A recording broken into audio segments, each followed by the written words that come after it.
The violation came at the apex of the second sun's climb, a streak of fire tearing through the engineered perfection of Elysia's sky.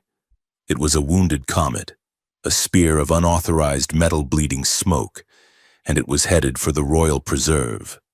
In the highest sky chamber of the spire, Princess Valeira of the Alisari Empire watched the smoke plume defile the horizon.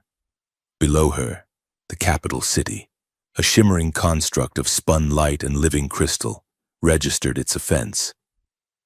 Sonic cascades, the polite, insistent alarms of the palace began their melodic but urgent call, shattering the programmed harmony of the morning. Valeira despised the programmed harmony. She was, at this precise moment, supposed to be presiding over the color accordance, a 3-hour ceremony involving the ritual harmonization of her aura with the planetary light grid. It was, like all her ceremonial duties, profoundly and suffocatingly boring. She was the heir, a vessel of the royal bloodline, and her life was a testament to polished, luminous, and unbearable emptiness. This crash was not empty, it was real. The alarms were a summons, while her attendants were no doubt fluttering in the lower levels, debating the precise protocol for an unsanctioned atmospheric entry. Valeira moved. Her ceremonial robes, heavy with geometric crystal shards, were a cage. She shucked them, revealing the simple black undersuit she wore for her private exercises. The guards at her chamber door were Praetorian sentinels, 7 feet of polished chrome and unwavering duty. They did not respond to words, only to programmed imperatives. She gave them one. Hold this position. The princess requires solitude for meditation on the breach. None shall enter. They crossed their energy lances. A shimmering blue field sealed the door. They would stay there until they starved, or until she returned. She did not take the main lifts. She took the servant corridors, resonance tunnels that hummed with the palace's internal power, their walls pulsing with a faint, circulatory light. She knew the blind spots, the gaps in the internal sensor grid that Aura, the omnipresent palace AI, was programmed to ignore to grant the nobles the illusion of privacy. She had exploited them her entire life, not for treason, but for 5 minutes of unsanctioned air. The preserve was 5 kilometers from the palace base. She requisitioned a personal grav sled, a sleek, silent blade of silver, and pushed it to its maximum velocity. She flew low, skipping over the meticulously curated landscape of alien flora, her silver blonde hair, usually bound in a rigid coronet, whipping free behind her. She beat the security perimeter. They would be moving slowly, burdened by protocol and heavy containment equipment. Valeira traveled light, burdened only by a lifetime of crushing expectation. The crash site was a raw wound in the crystalline landscape. The ship, or what was left of it, was ugly. It was a thing of brutalist geometry, all harsh angles and scorched utilitarian metal. It was Terran. The symbol of the battered coalition was half melted but still visible on the fuselage, a human ship. Here, Elysia had been at cold war with the remnants of Earth for 2 generations. Humans were, according to every briefing she had ever endured, primitive, emotional, and disorganized. They were pests, not threats. Yet this pest had bypassed the most sophisticated planetary shield in the galaxy. The air smelled of ozone, superheated metal, and something else, something organic and sharp. She found the pilot 50 meters from the wreck, ejected in a sarcophagus of dented plasteel. A breathing pod. It was failing. A desperate, rhythmic hissing escaped a cracked seal. Valeira stared through the fractured canopy. He was a man, a human man. And he was mangled. He was nothing like the Alisari. Her people were luminous, symmetrical, their bodies a testament to genetic perfection. This thing was all jagged edges and trauma, a composite of torn black fabric, buckled straps, and raw meat. His face was turned toward her, a mask of drying, dark red blood. A deep gash ran from his hairline to his jaw. Beneath it, she could see the white glitter of bone. Protocol demanded she report him. Protocol demanded she deploy the termination charge on her belt and purge the biological contaminant. General Zethion, her father's enforcer, would expect no less. Instead, she unlatched the pod. The hiss stopped. The sudden silence was absolute. She placed 2 fingers, glowing faintly with her innate bioenergy, against his throat. A pulse, slow, thick, and stubborn. He was alive. She looked back toward the palace, a silver needle touching the sky. She could hear the distant whine of the approaching security transports. They would take him. They would hook his mind to neural extractors and peel it apart layer by layer. And when they were done, they would dissolve his body. The rebellion that sparked in her was cold, sudden, and total. It was not compassion. It was defiance. It was interesting. He was the most real thing she had seen in a decade. "You will not have him," she whispered. He was heavy, a dead weight of alien muscle and shattered bone. Alisari were slender. This human was dense, built of corded, powerful limbs that were now broken and useless. She hauled him from the pod. Her hands, which had only ever touched polished crystal and ceremonial silks, were slick with his blood. The strange, copper scent of it filled her senses. She dragged him, a grotesque, ruinous act, leaving a trail through the perfect blue grass of the preserve. She moved toward the observatory, the one structure outside the main palace she was permitted to control. It was her childhood retreat, a place of quiet, stargazing solitude, and it held her greatest secret. She bypassed the main entrance, moving to an unassuming rock face behind the structure. She pressed her palm against a segment of the stone that had no seams. The rock dissolved into light, revealing a dark, descending ramp. The scanner read her genetic signature, access granted. She dragged him down into the dark, the door sealed above them, reforming into solid stone, silencing the approaching sirens. Her hidden crystal chamber.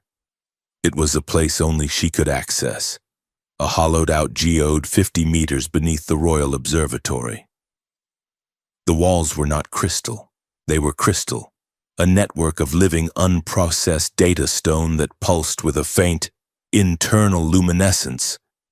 This was her sanctuary, the one place Aura could not see, the one place her mother's spies and her father's generals could not follow. She pulled him onto a cool, onyx slab that dominated the center of the room. It was designed as a meditation platform. It would now serve as a triage bed. His body convulsed. A low, agonizing sound ripped from his throat. Valira froze as his eyes snapped open. They were not the placid, knowing sapphire of her people. They were a fractured, stormy gray, blind with pain and confusion. He saw her. His body arched, a primal, broken attempt to fight or flee. His lips pulled back from his teeth in a snarl that was terrifying and animal. "Target is dark," he growled, the words a gravel rasp, choked with his own blood. Archive compromised. Lauren, Cade, status 0. He was speaking Terran. She knew the language. All heirs were required to study enemy tongues. But his pronunciation was brutal, his voice a weapon. Then his eyes rolled back, and the primal energy vanished, leaving just a broken man on her perfect floor. He passed out. Valera stood there for a long time, her heart, a quiet, efficient Alisari organ, beating just a little too fast. She was both disturbed and fascinated. He was chaotic. He was uncontrolled, raw, and utterly alien. She had, in the span of 1 hour, committed a dozen acts of high treason. A cold thrill settled over her. This was far better than the color accordance. She went to work. From a hidden alcove, she summoned her personal medical tools. A silver mist of advanced nanites flowed from a projector, enveloping his body. He was too damaged for a simple dermal regenerator. He required reconstruction. She interfaced with the system, using a console that rose from the floor. She had to teach the nanites his physiology. She ran a deep scan, and the chamber filled with a holographic projection of his body, layered in light. His biology was a mess.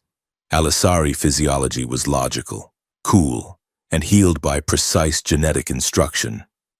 This human body was a pressurized, overheated, emotional reactor. His body fought the nanites. A fever spiked, a primitive immune response that was dangerously inefficient. His heart hammered against his ribs, a frantic, primal rhythm. Alisari hearts beat. They did not hammer. She watched the nanites repair shredded muscle, knit splintered bone, and purge the septic infection already spreading from his wounds. It was intimate, and it was grotesque. He dreamed.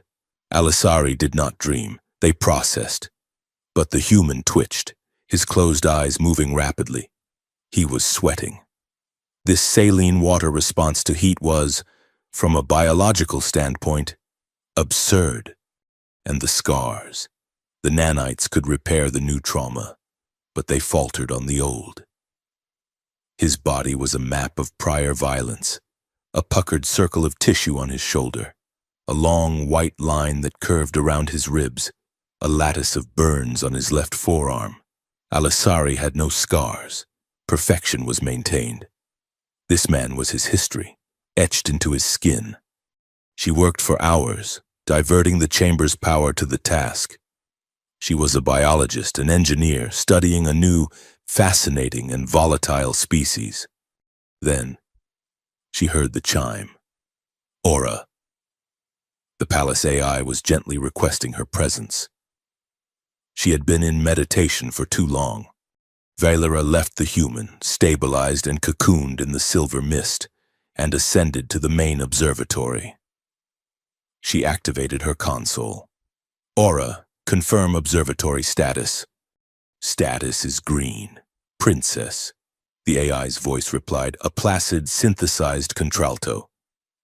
Your meditation has caused some fluctuations in the lower energy grid. Are you well? Aura was fishing. It sensed an anomaly. I am well, Valera said, her voice cool. I am conducting a resonance test on the lower levels. The crystal foundation here is old. The energy fluctuations might cause sensor ghosts. Initiate a feedback loop. Reroute surveillance from the sublevels and filter it through my personal sensorium. I will handle any anomalies. It was a staggering lie, a breathtaking risk. She was telling the palace AI to make her, personally, the sole guardian of a blind spot. There was a pause, a 3-second-long processing delay that felt like an eternity. As you command, Princess Valera. The observatory sublevels are now under your personal authority. General Zethion has requested your presence in your sky chamber at your convenience. The cold thrill returned sharper this time. Inform the general I am returning now. She sealed the crystal chamber, ensuring the human's life signs were masked by the resonance test, and took the lift back to her prison of glass. He was waiting for her. General Zethion did not knock. He arrived. He stood in the center of her chambers, a monument of polished obsidian and suspicion. His black uniform absorbed the light. He was all angles and authority, his face a mask of sculpted, unforgiving duty. Rumor said he had been her mother's lover before her father's ascension. It added a layer of uncomfortable, possessive intimacy to his official threat. You missed the accordance, princess, he said. His voice was a blade sheathed in velvet. I was meditating on the intrusion. Valyra lied smoothly. It was unsettling. It was a Terran parasite. Zethion turned to the window, gazing at the distant fading smoke plume. A primitive vessel. It was purged by the impact. The pilot's remains were incinerated. He was lying, or at least, he was reporting the official narrative. A narrative that would be true, as soon as his sanitation crews were finished. A pity, Valyra said, forcing her voice to match his coldness. I would have enjoyed watching an interrogation. Humans are so expressive. Zethion looked at her. His eyes were the color of a frozen night, and they saw everything. Or so he believed. Your interest in the primitive is noted, but your duty is here. There is traitorous behavior spreading among the nobles. Whispers of sympathy for the Terran cause. Ridiculous philosophies of peace. He stepped closer. He smelled of sterile air and cold power. Duty, Princess, is the bedrock of our empire. It is the wall against chaos. Do not let these new philosophies, these emotional distractions, erode your foundation. He was probing, warning her. This was not a social call. My foundation is an extension of the Empress.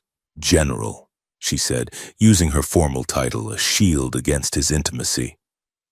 It is unshakable.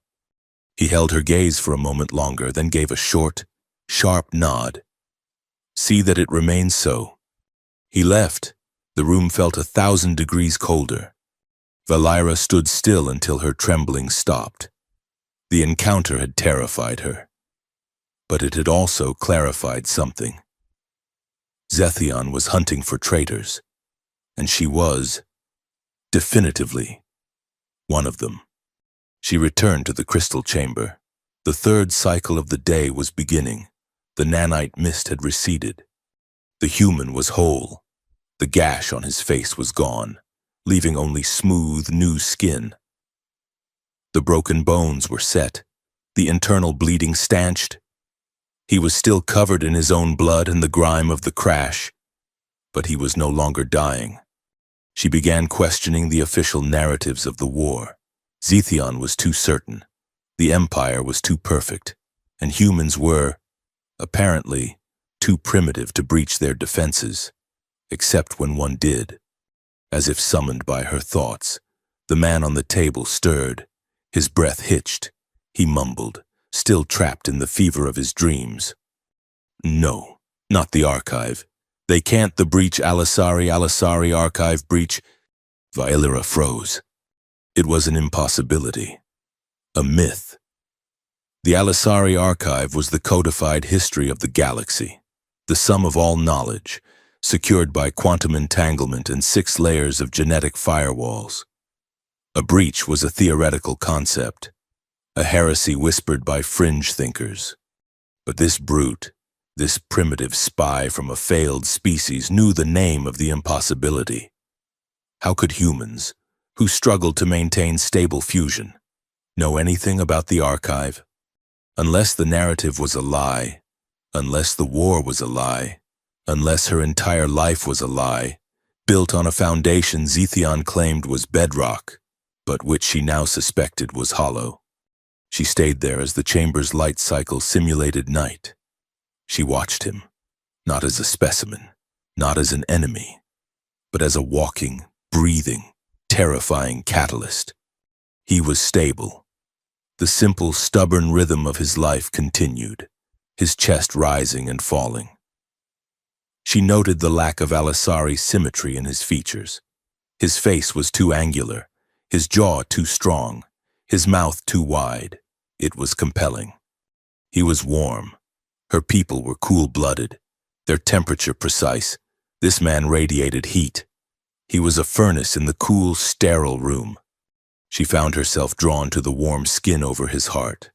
Her hand lifted, moving on its own volition. She wanted to feel it, the primal, emotional hammer of his pulse. Her fingers hovered inches from his skin.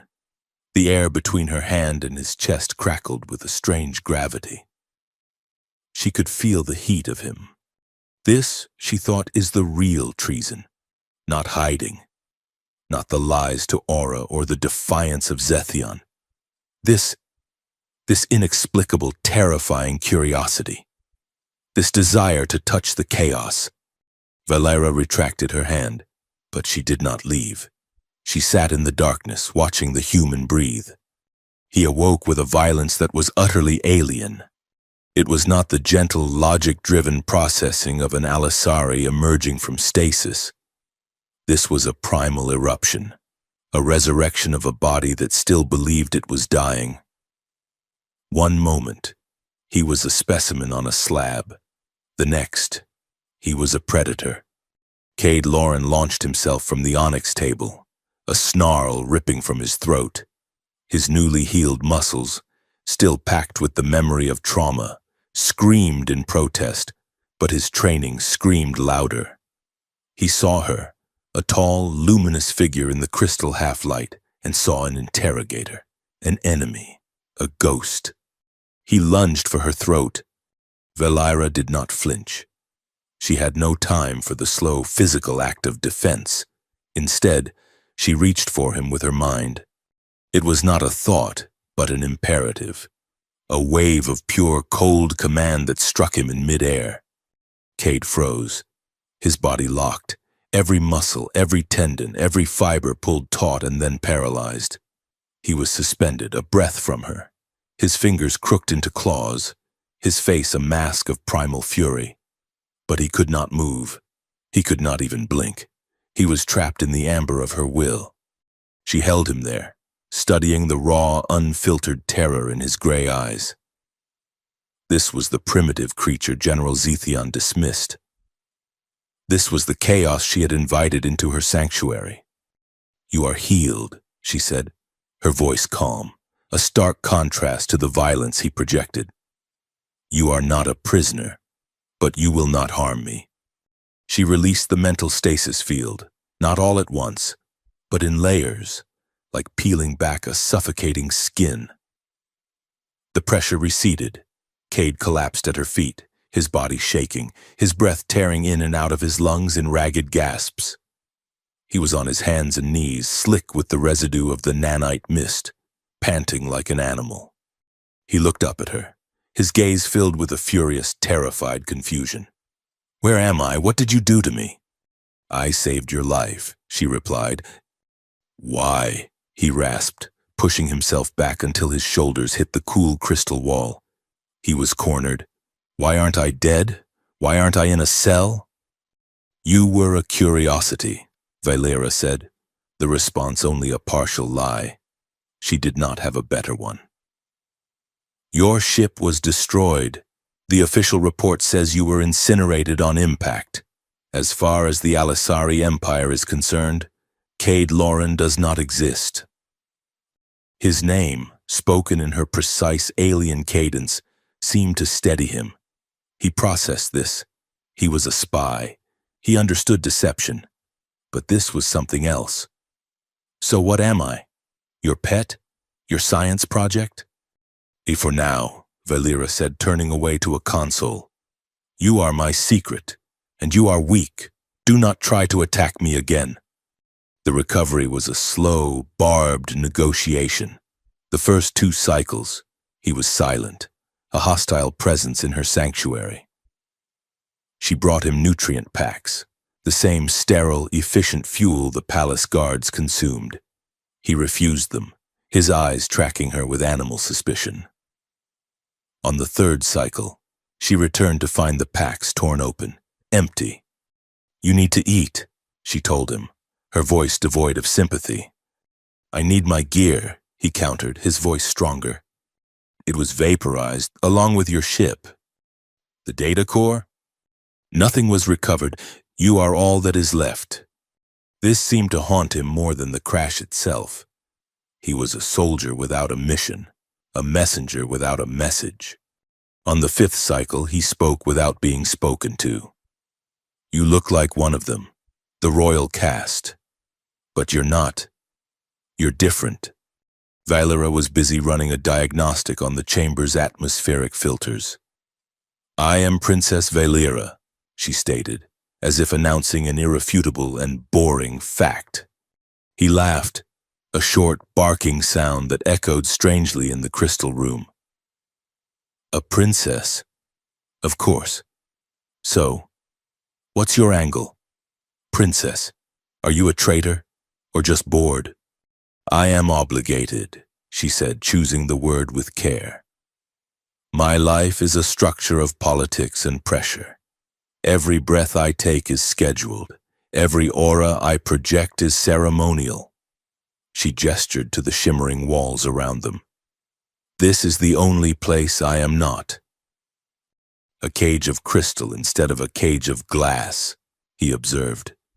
He pushed himself to sit upright, his bare chest, now free of wounds but mapped with old scars, visible in the glow. I know cages. I spent 6 months in a Rethulian prison block, lost half my unit getting out.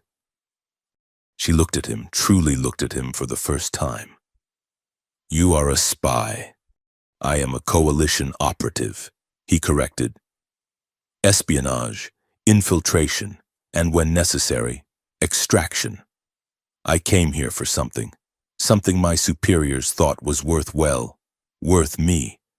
A silence settled between them, no longer hostile, but heavy with unspoken truths. She began to speak of her life, not in the emotional, messy way he might, but as a series of facts. She spoke of the pressure to be a perfect vessel for the royal bloodline. She spoke of General Zethion's suffocating oversight. She spoke of the endless, meaningless ceremonies. He listened, and in return, he offered his own vignettes. He spoke of loss, not as a tragedy, but as a tactical variable.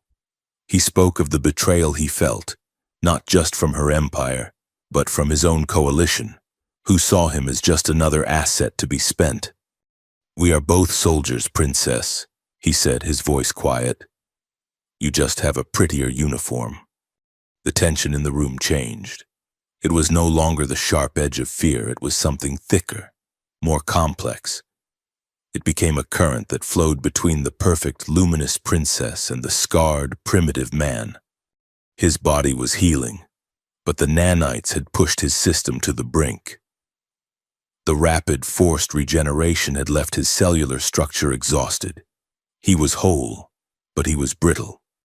You require a nutrient bath, she informed him on the 7th cycle, her voice clinical. Your dermal layers are rejecting the atmospheric moisture. You must regenerate. She prepared the healing pool, a shallow indentation in the onyx floor. It was filled with a thick, pearlescent gel, warm to the precise temperature of his own overheated biology. I can do it myself, he said, his pride a visible armor. You cannot, she replied, all traces of their earlier conversations gone. You will not be able to reach your own back, and the gel must be applied evenly to prevent cellular rejection. He stood, a stubborn, defiant silhouette against the light. But he was weak, and he knew it. He slowly, reluctantly lowered himself into the pool. The gel enveloped his lower body in a warm, clinging embrace. Valira approached, a ceramic bowl of the same gel in her hands. She knelt by the side of the pool. This will feel strange. She dipped her hands into the gel and placed them on his shoulders. His skin was hot, a furnace compared to her cool touch. The texture was alien, rougher, more porous, covered in a fine, almost invisible down. She started with his shoulders, working the gel into the skin, her movements precise, an echo of 1,000 forgotten ceremonial gestures. She felt the corded muscle tense under her palms. She felt his breath hitch, and then stop. She moved down his back, her fingers tracing the long white line of the scar that curved around his ribs. It was an old wound, poorly healed, a ridge of damaged tissue that his body had accepted as part of itself. She found herself tracing it, not as a medic, but as a cartographer. What did this do? She asked, her voice a whisper. A plasma knife, he said. his own voice tight, strained. During the extraction on Orion 4, he got close. Her hands were slick with the gel, but she was intensely aware of the skin beneath, the heat of him, the sheer, undeniable physicality of him. Her people were beings of light and energy. This man was earth and muscle and heat. A strange, unfamiliar prickle started deep in her core, a warmth that had nothing to do with the gel. It was a flush, a primitive response she had only read about in biological texts. Arousal. She, a princess of the Alisari, was aroused. The sensation was terrifying when it was shameful. She moved her hands to his chest, to the new skin that covered his heart.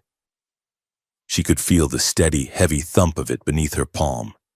It was so much stronger than her own. He was watching her. His gray eyes were dark, his pupils dilated. He was just as tense, just as aware. The air in the chamber was thick, vibrating with a shared, unspoken acknowledgement. This was no longer clinical. She finished, her hands trembling almost imperceptibly. "It is done." Valara stood abruptly, turning her back to him. Her heart, that quiet, efficient organ, beating with a new, unwelcome violence. "Submerge yourself for 1 hour. Then you may exit." She all but fled. He grew stronger. The gel worked.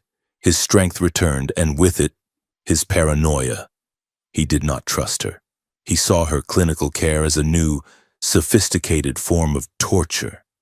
She was keeping him weak, keeping him dependent. He waited until she was distracted, rerouting the surveillance feeds from her sky chamber to cover her tracks. He saw the door to the ramp, the one she always sealed with her genetic signature. He did not know if it would open for him, but he had to try. He moved. He was fast, faster than she would have believed. He was a blur of restored, desperate motion, a projectile aimed at freedom. "Cade, no!" she commanded. He hit the ramp, his hand slamming against the wall, searching for a control, a seam, anything. But the wall was seamless, and the adrenaline that had fueled his escape now failed him. His legs, not yet accustomed to his full weight, buckled.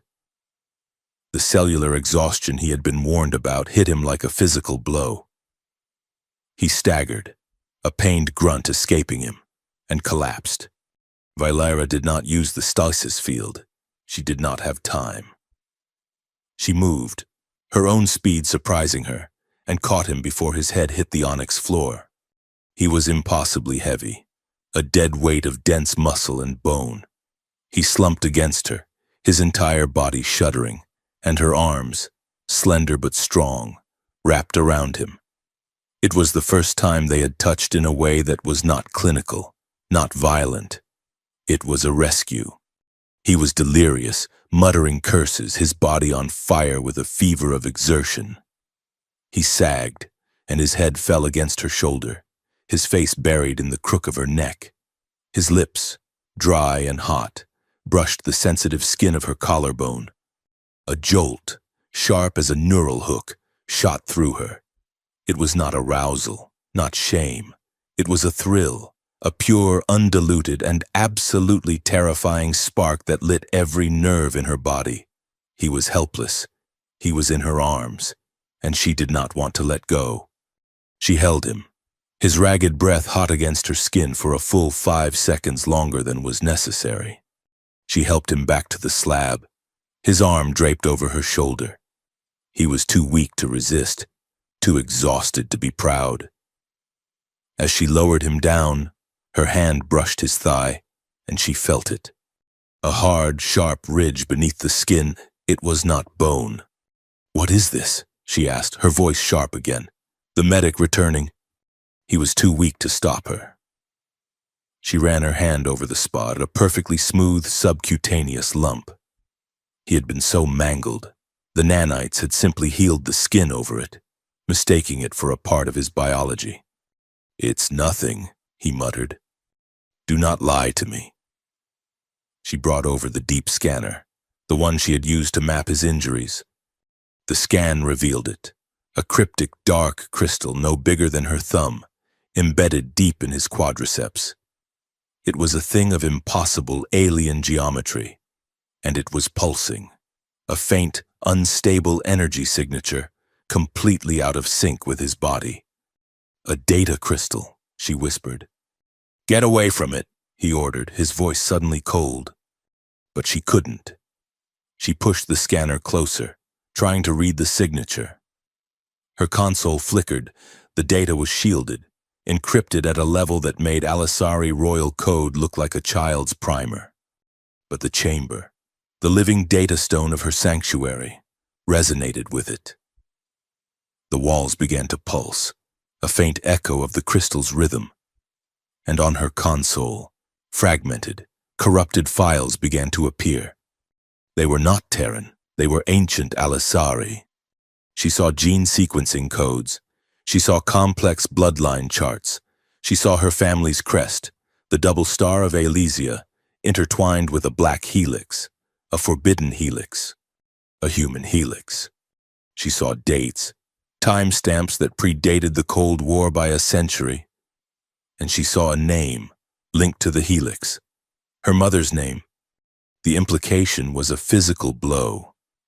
The royal bloodline, the very foundation of her mother's claim to the throne, the divine purity that fueled the war, was a lie. It was connected to humans. And if her mother's line was, "No," she whispered, her hand going to her own chest. She was horrified.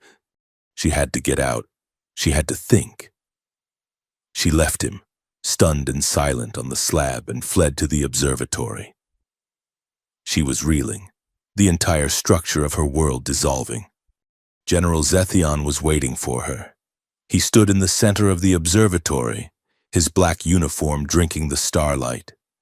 "Princess, your studies are taking you away from your duties." "General, I did not expect you," she said, her voice shaking for the first time in her life. His eyes narrowed. He scented her fear. "The Empress requires a show of unity. We are planning a cleansing strike on the Traxxas sector, human sympathizer settlements. Your voice, Princess, will sanction this action. You will join the strike council in 3 days." It was an order, a test. He was watching her, his suspicion a cold, physical weight. Sanction the murder of dissenters, or refuse and confirm his fears. "I will need to study the archives, General," she stammered, desperate. "To ensure the strike is just..." "Justice is a luxury, Princess," Zethion hissed, stepping closer. "And hesitation is a flaw. See that your study is brief. The Empress is not fond of it." He turned and left, a wraith of cold authority. She collapsed against the console, her world spinning. The data crystal, the strike, her bloodline, Zethion. It was all connected. She stumbled back to the crystal chamber, her mind a storm. Cade was awake. He had watched her flee, and he watched her return, a broken, terrified woman. He saw it all on her face. "What did they do to you?" he asked, his voice rough. "What did you do?" she shot back, her fear turning to anger. "What is in that crystal? What did you bring here?" He pushed himself up on one elbow, his strength returning, his eyes hard as flint. "The truth. Something your kind hates." He saw her fear, her confusion. "You're all the same. You sit in your glass towers, terrified of what you've built. I've seen what your people do. The cleansing strikes, the purges. You, sanctioning it all with your just studies." He leveled his stormy gray eyes at her, a judge and a jury of one. "Tell me, Princess, why are your people so afraid of what humans know?" His question. It was not an accusation. It was a genuine, desperate question that mirrored the one screaming in her own mind. He didn't see a monster.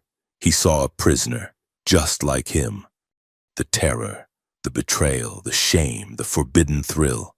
The horrifying discovery of the data it all boiled over, a chaotic human wave of emotion she could no longer control. She had no answer for him. She had no logic. She had no protocol. She crossed the 3 feet of space between them. She kissed him. It was not a kiss of tenderness. It was a kiss of impact. It was desperate and angry and terrified. It was an act of silencing, of confession, of pure, impulsive, catastrophic need. It was a crash, a second, more devastating crash, right here in her sanctuary. She pulled back, her breath catching in her throat, her hand flying to her mouth, the heat of his lips, the alien rough texture of his skin, the sharp, electric shock of it. He stared at her, his own shock a perfect mirror of hers. His lips parted. Valera turned. She ran from the chamber, sealing the door with a desperate, fumbling press of her hand. She ran, leaving him alone in the pulsing crystal dark, finally truly terrified. She did not return to him for a full cycle. The kiss, the impact, the sheer primitive contact had burned itself into her lips. She had fled to her sky chamber and scrubbed her mouth until it was raw, as if she could wash away the treason, the human heat, the alien texture of him. But the feeling remained. It was a brand. Her world, once a single, polished, unshakable crystal, was now a network of fractures. Zethion's order to join the Strike Council. Cade's question, sharp as a knife, "Why are you so afraid?" And the data, the impossible, forbidden fragments she had seen in the crystal chamber. She was afraid, but the kiss had awakened something else, a cold, defiant fury that was stronger than her fear. She needed the truth, not the palace narrative, not Cade's accusation. She needed the whole, ugly, devastating truth. She sealed her sky chamber, claimed meditation, and descended once more into her sanctuary. He was sitting on the edge of the onyx slab, his posture no longer that of a patient, but of a caged, coiled soldier. He had found a discarded piece of her nanite projector, a shard of metal, and was sharpening it against the stone floor, a primitive, useless weapon. He looked up as she entered, his gray eyes flat and hard. He said nothing. The memory of the kiss hung between them, a thick, volatile gas. Valera ignored him. She went to her console, her hands moving with a new, frantic purpose. "I am interfacing with the data crystal in your body," she stated. It was not a request. "Do not move." "A little late for permission, princess," he rasped, but he didn't stop her. She activated the deep scanner, creating a link between the alien crystal in his thigh and the living data stone of her chamber. The room came alive. The walls pulsed, not with the gentle ambient light she was used to, but with a hectic, unstable rhythm.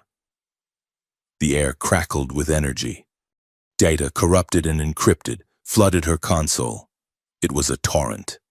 First, the weapon. She saw technical schematics, energy signatures, and deployment vectors.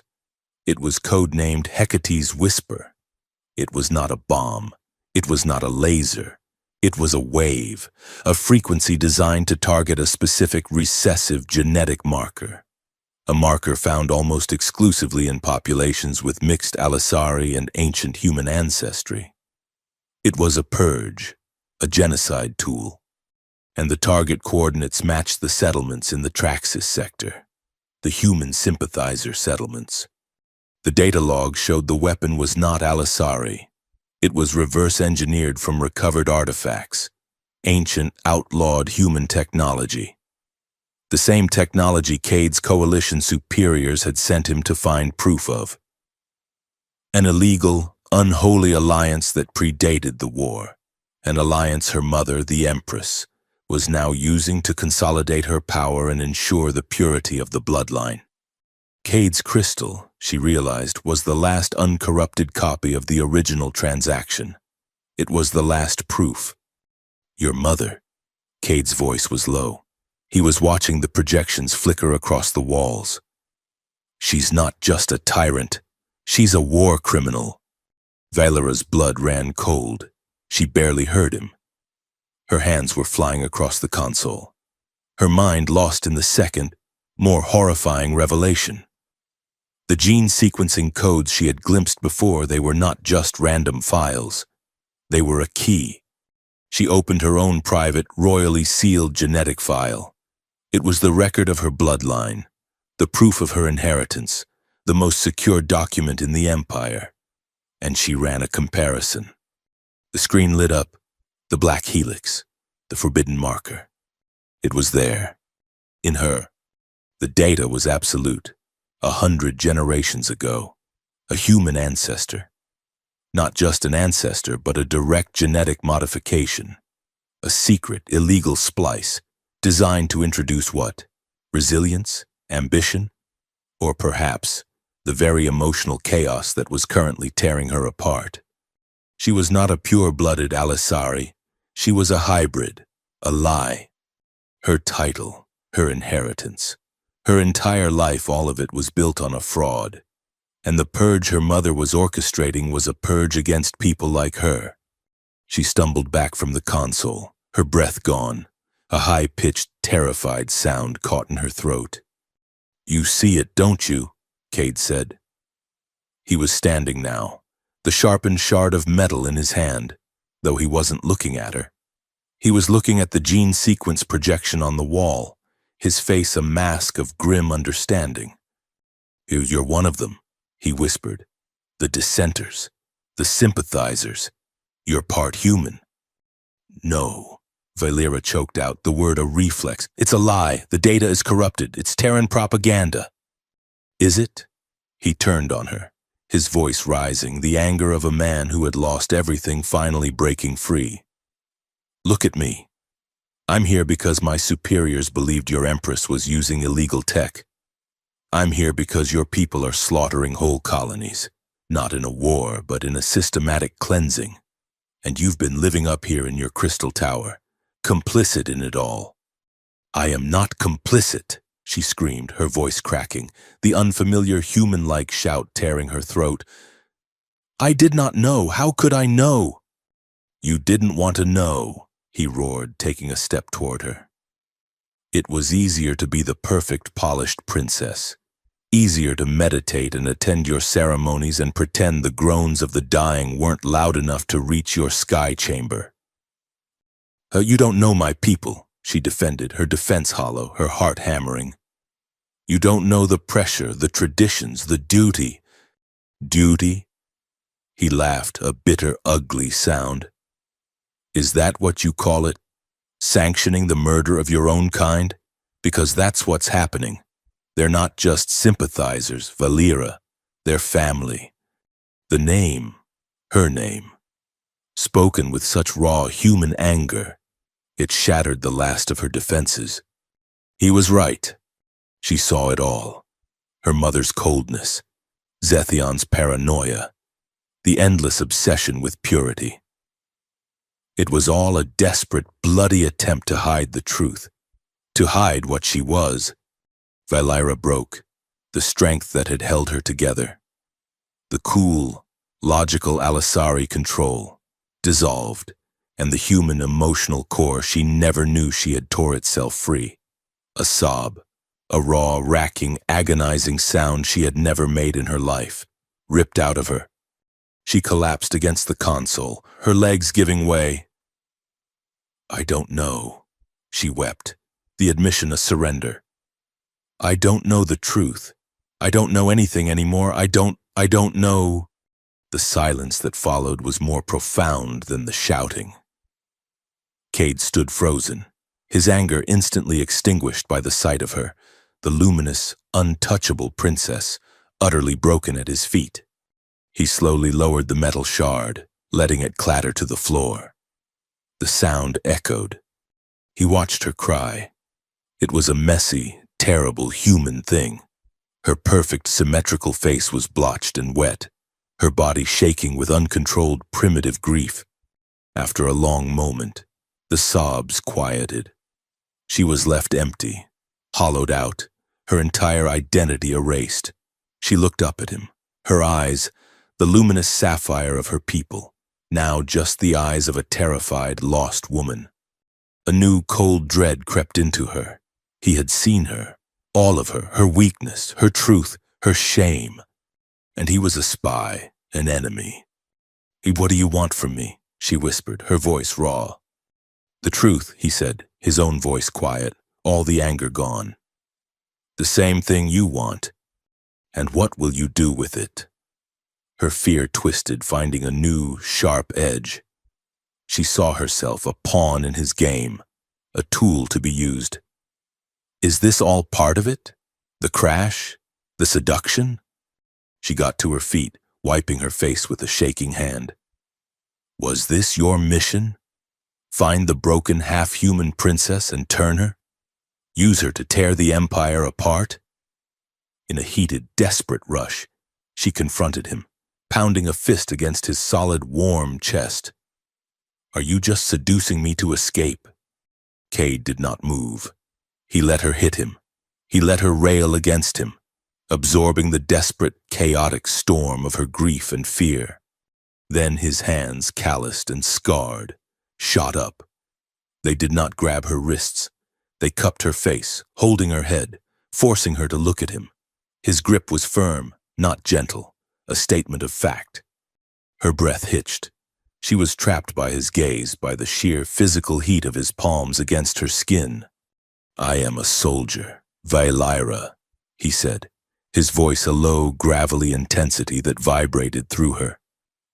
"My mission was to get that data. My life was to follow orders. I've lied, and I've killed, and I've done things that would make your civilized stomach turn."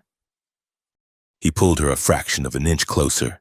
His gray eyes, stormy and unreadable, searched hers. "If I touch you," he growled, his lips almost brushing hers, "it won't be for politics." The words were a detonation. They were not in denial. They were a confession, a promise of something far more dangerous, far more real than espionage. He was giving her the choice.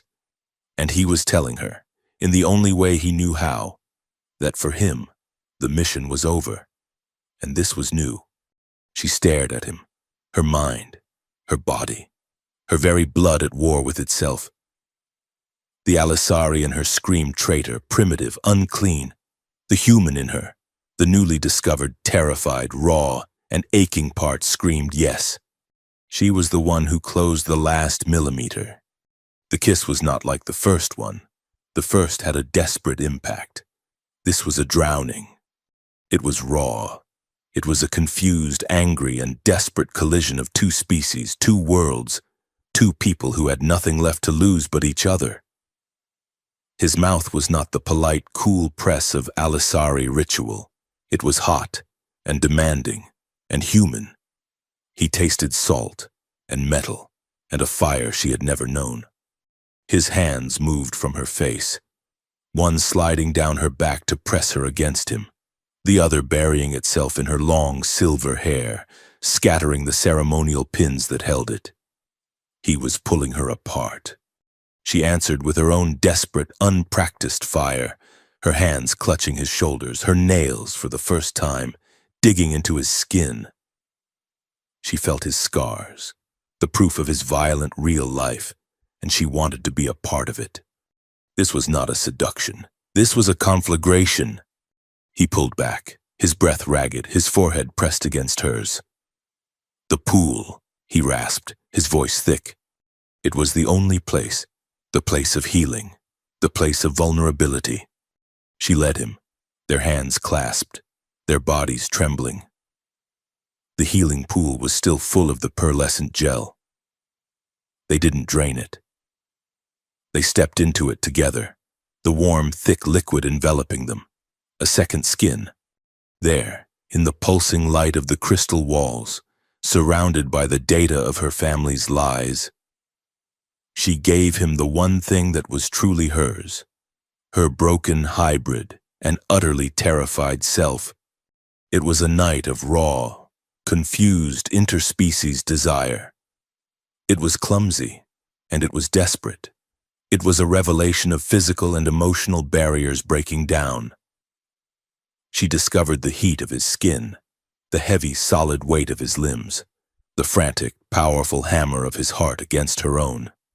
He, in turn, discovered the cool, luminous strength of her skin, the way her energy seemed to sing against his, the unexpected, fierce power in her slender frame. They were two broken pieces, two impossibilities, and for a few stolen hours they fit. After they lay on the onyx slab, not touching, the gel dried on their skin, a pearlescent, glittering second skin. Cade slept, or pretended to, his breathing finally deep and even. Valera stared at the ceiling. The crystal walls pulsed gently now, their secrets told, their energy spent.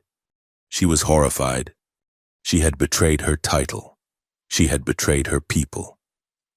She had, in the most profound way possible, committed an act that her mother and Zethion would see as the ultimate, unforgivable treason. She had polluted the bloodline, a bloodline that was already, she knew, a lie. She felt a strange, hysterical laugh bubble in her chest. She was horrified at what she had done, and she was absolutely, utterly terrified that she didn't regret it. In his arms, in that raw, human collision, she had, for the first time in her suffocating, perfect life, felt real. The morning came, not with a gentle chime, but with a harsh, metallic clang. An alarm, a breach, a voice, not Aura's placid contralto, but the synthesized, cold command of a Praetorian sentinel, echoed from the ramp. Princess Valera, by order of General Zethion, you are to unseal this chamber immediately. Cade was on his feet in an instant, naked, his body tense, a predator searching for a threat. The door to the ramp shimmered, the rock dissolving into light. 2 7-foot Praetorian sentinels stood there, their energy lances activated, their tips humming. "Stand down!" Valera yelled, her voice hoarse. She grabbed her discarded undersuit, pulling it on with shaking hands, her royal dignity the only armor she had left. She stepped in front of Cade, shielding him. Princess," the lead sentinel said, his glowing blue optic fixed on her. "We have orders to conduct a sweep. A critical energy anomaly has been traced to this location." Valera's mind, refined by a lifetime of political games, finally clicked into place. This was it, the test. "An anomaly?" she said, her voice dripping with ice. "You mean my experiment?" She pointed to the console, which was still displaying the gene sequencing data. "I am calibrating the foundation data stone, an intricate and highly sensitive process, a process you have just contaminated." The guards hesitated. Their orders were to sweep, but her royal authority was absolute for now. "Look at the readings," she snapped, gesturing to the chaotic energy patterns. "You have ruined 3 cycles of work. Now get out and inform General Zethion that if he interrupts my research again, I will have him report to the Empress for gross incompetence." The sentinels looked at each other. They saw a furious princess, a console of chaotic data, and a room that was her personal, inviolable sanctuary. They did not see the human man hidden in the shadows behind her. "Our apologies, Princess," the lead guard said, his voice flat. He bowed. "It will not happen again." They stepped back, and the door sealed, the rock reforming, plunging the room back into its dim, secret light. Valera sagged against the wall, her legs finally giving out. She had bought them time, a few hours, maybe a day. Cade stepped out of the shadows, his face grim. He placed a hand on her shoulder, a simple, solid point of contact. "They're not gone, Valera," he said, his voice low. "That wasn't a failure, that was a test. He was checking to see if you would open the door." He looked at the sealed ramp, his eyes already calculating. A soldier once more. "He knows. He's just waiting for the warrant, for the Empress to sign off. He'll be back. And not with 2 guards. He'll be back with an army. They'll kill us both. He did not come to the crystal chamber. He came to the observatory. Valyra had been waiting for him. Her senses stretched taut, every gentle chime of the palace an imagined alarm. She was studying the star charts, a hologram of the Traxxas sector displayed above her, when the doors hissed open, not with the gentle deference for a princess, but with the sharp, sudden authority of a military override. General Zethion entered, and this time he was not alone. He was flanked by 2 Praetorian sentinels, their chrome armor absorbing the starlight, their energy lances humming at their sides. They remained at the door, a silent, deadly promise. "Aye, Princess," Zethion said. His voice was not cold. It was almost sad, a surgeon's regret before a necessary amputation. "Your games are at an end." "I don't know what you mean." "General," Valyra said, her voice a perfect cool facsimile of her royal self. She turned from the hologram, her hands clasped behind her back to hide their shaking. The energy signature, the lies to aura, the biological contaminants. He took a step toward her, his black-gloved hands clasped behind his own back. A dark mirror. "I do not know how it survived. I do not know how you found it. I only know that you have hidden a Terran spy, an act of high treason for 10 cycles." She did not deny it. He already knew. "It was an experiment," she said, her last flimsy defense. "It is a parasite," he corrected. "And you are infected. Princess, your loyalty, your very blood, is compromised. But the Empress, in her mercy, has offered you a path to redemption." He motioned. One of the sentinels stepped forward, holding a silver tray. On it was a device she recognized from her darkest lessons on imperial justice.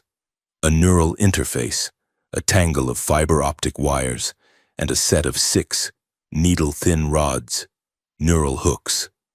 "You will extract the human's mind," Zethion commanded. "You will peel his memories, find his contacts, and learn the full extent of his infiltration.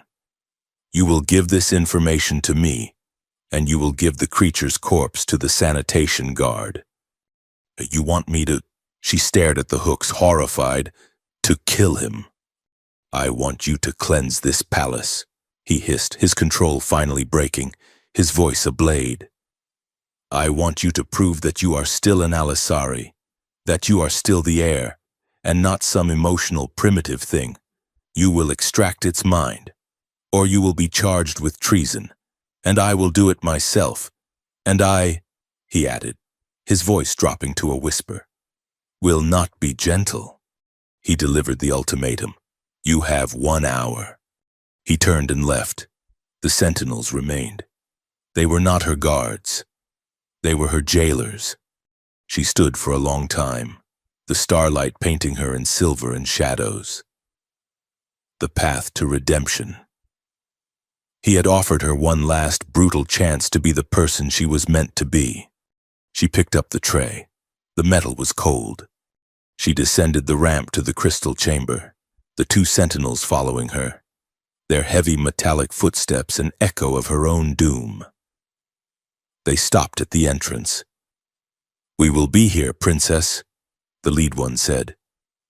1 hour. The door sealed, and she was alone with him. Cade was on his feet, his body healed and powerful, a weapon in waiting. He had seen the guards. He saw the tray in her hands. His face was a mask of granite. He did not look betrayed. He looked, in a strange, terrible way, resigned. "So that's it," he said, his voice flat. "The princess follows her orders." Valyra put the tray down on the console. Her hands were shaking so violently, the hooks chimed against the metal. "He knows, Cade. He knows everything. He's given me an ultimatum. Extract my mind or face treason," Cade finished, his eyes on the neural hooks. He knew the tech. He knew what it did. "And you," of course, chose your title. No, she said, her voice a desperate whisper. She crossed the room, grabbing the front of his simple black tunic, forcing him to look at her. No. I chose us. His eyes, hard and gray, searched hers. He saw the terror, but he also saw the cold, defiant fury she had shown him before. He wants the data, she whispered, her voice fast, urgent. He thinks I'm going to extract your mind, but he doesn't know about your crystal. He doesn't know about me. He doesn't know what I am. She explained it, her words a torrent. She was not a princess. She was a liar, a hybrid, and she, like him, had an archive. Alisari royals, the true royals we were trained. We can store data, a neural archive, a perfect organic memory. It was for history, for rituals. I never knew what it was really for, until now. She pointed to the console, and then to the hooks. I am not going to extract your mind. I am going to extract your data. I'm going to upload the entire crystal, the weapon schematics, the bloodline charts, the truth, and I'm going to store it inside myself. Cade stared at her, the implication of what she was saying dawning on him. She was going to make herself the proof, a walking, talking, living piece of evidence. Valira, the feedback of a raw data transfer of that size, without a buffer it could destroy your mind. It could kill you. It's a chance, she said, her voice hard. And it's the only one we have. He's waiting for me to fail. He's waiting for me to be a traitor. But I'm going to be a queen. She took his face in her hands, the same way he had hers. But I need you. I'm going to hook you up. It has to look real. And it might hurt. I don't know what the interface will do. He covered her hands with his own. Pain is an old friend. He looked at the hooks, then back at her. You saved my life, Valira. It's time to use it. She nodded, her resolve hardening. When it starts, when I give the signal, I need you to scream. You have to make them believe it. They won't have to, he said, his voice grim. They'll believe. She went to work. The crystal chamber, her sanctuary, became a surgical theater. She couldn't use the onyx slab. It was too passive. She had to strap him into the diagnostic chair, the one she used for atmospheric resonance. It looked, to all intents and purposes, like an interrogation chair. She placed the 6 neural hooks against his skull, 2 at the temples, 2 at the crown, 2 at the base. I'm not inserting them, she whispered, her hands trembling. I'm just setting them. I can use the interface to create a low-energy field, just enough to link with the crystal, I hope. Just do it, he said, his jaw tight. She powered up the console. The interface hummed. On a secondary screen, one she angled away from the door, she began writing the code, not to extract, but to copy, not to his brain, but to his thigh. And the target was not a data bank, it was her. She placed a single small sensor on her own temple. It's ready, she whispered. Cade, he's listening. Zethion, he will have this room bugged. He will be watching. From now on, everything is real. She initiated the transfer. The first jolt was a low-level agony. The interface, designed to peel a mind, was now trying to rip a solid-state drive from his body. It was a raw, unfiltered, electrical violation. Cade's entire body was seized.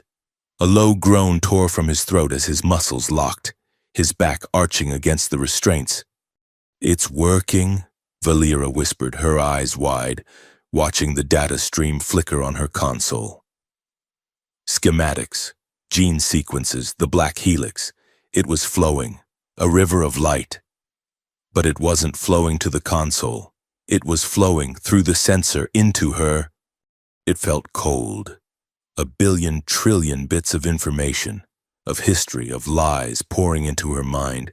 It was a violation of a different kind. She felt her mother's name. She felt the human helix. She felt the coordinates for Traxxas. The pain on Cade's face was unbearable. He was fighting it, his teeth clenched, his body shaking. He's not screaming, she thought, her panic rising. Zethion will know. Cade, she commanded, her voice loud, cold, the voice of an interrogator. Tell me about the breach. Tell me about the archive. This was the signal. He looked at her, his eyes dark with a pain she couldn't imagine, met hers, and he understood. He was not just to scream, he was to perform. The breach, he gasped, the words ripping his throat. It wasn't a breach, it was an invitation. Your Empress, she... Louder, Valyra commanded, and she pushed the energy flow just a fraction. The jolt was too much. The pain was no longer a performance. It was a raw, blinding, white-hot agony. Cade screamed. It was not a human sound. It was the sound of a soul being torn apart, an animal cry that echoed off the living crystal, a sound of pure, unadulterated torture. It almost broke her. She saw his pain, and she had caused it. Her hand flew to the console, to stop it, to stop everything. She was crying, the tears, a hot, human, traitorous thing blurring her vision. She saw the man she saw him mangled and broken, his face a mask of agony, all for her lie. Her hand hovered over the termination switch. She couldn't do this to him, not even for the truth. She leaned in close, her lips almost to his ear, her voice a broken whisper, a confession, a prayer. Please, I can't hurt him. It was a confession, it was the truth, and it was the trigger, a silent alarm, a high-frequency pulse she felt rather than heard, vibrated through the room. Zethion, she breathed, her blood turning to ice. He had been listening. He had heard her. He had his proof. The door to the chamber didn't open. It exploded. It dissolved into a cloud of vaporized stone. The two Praetorian sentinels stormed in, their energy lances leveled. Behind them, his face a mask of cold, triumphant fury, was General Zethion. Treason, he hissed. I knew it. Cade, released from the energy flow, was already moving. He ripped the restraints from the chair as if they were paper, the neural hooks tearing free from his head, trailing wires. He grabbed the heavy metal tray and hurled it at the first sentinel. A battle erupted. It was not a battle, it was a slaughter. Cade was a blur of Terran fury, a brawler, a primitive storm against polished chrome. But the sentinels were machines of war. The first sentinel deflected the tray, and the second fired its lance. A beam of blue energy struck Cade in the chest. It was not a kill shot. It was a stun pulse, set to incapacitate. Cade collapsed, his body seizing, unconscious before he hit the floor. No, Valyra screamed, and she threw her hand out, her mind, her Alisari mind full of a new, cold, human rage. A stasis field more powerful than any she had ever summoned, slammed into the lead sentinel. It froze, its lance half raised, a monument of chrome. Zethion didn't even flinch. He just watched her, his eyes full of a terrible, righteous pity. You see? The infection. It runs deep. He pulled a sidearm, a small, elegant plasma pistol, and shot the other sentinel, the one that was still moving. The blast hit it in the back, and it collapsed, its systems fried. Valyra stared, her mind reeling. You... Witnesses, Zethion said, his voice cold. He gestured to the frozen sentinel. He will awaken in 1 hour, his logs corrupted by your pulse. He will report that the human animal attacked, and you, in your terror, defended yourself. He will report that the human's mind was destroyed in the struggle. He holstered his pistol and looked at the data on her console. The screen was blank. The data was gone. Where is it? Princess. The data you were stealing. Did you? He looked at her, in her eyes, and he saw it. The new light, the coldness, the information. You are the archive, he breathed, a look of horrified awe on his face. You filthy... A general, Valera said, her voice no longer a princess's. It was a queen's. You will escort me to the royal chamber. You will take the prisoner, and you will tell the Empress I have a report on the Traxxas sector. Zethion had won. He had his traitor. But he had, in his victory, given her the one thing she needed, an audience. They were dragged. Cade, still unconscious, was thrown onto a grav sled. Valera walked, her head high, Zethion at her side, his hand on his pistol. The palace, a place of light and harmony, parted for them. Nobles, in their crystalline robes, stared as the general, the princess, and the bleeding human spy made their way to the royal chamber, the heart of the empire. The Empress was on her throne, a construct of light and shadow. She was more concept than woman.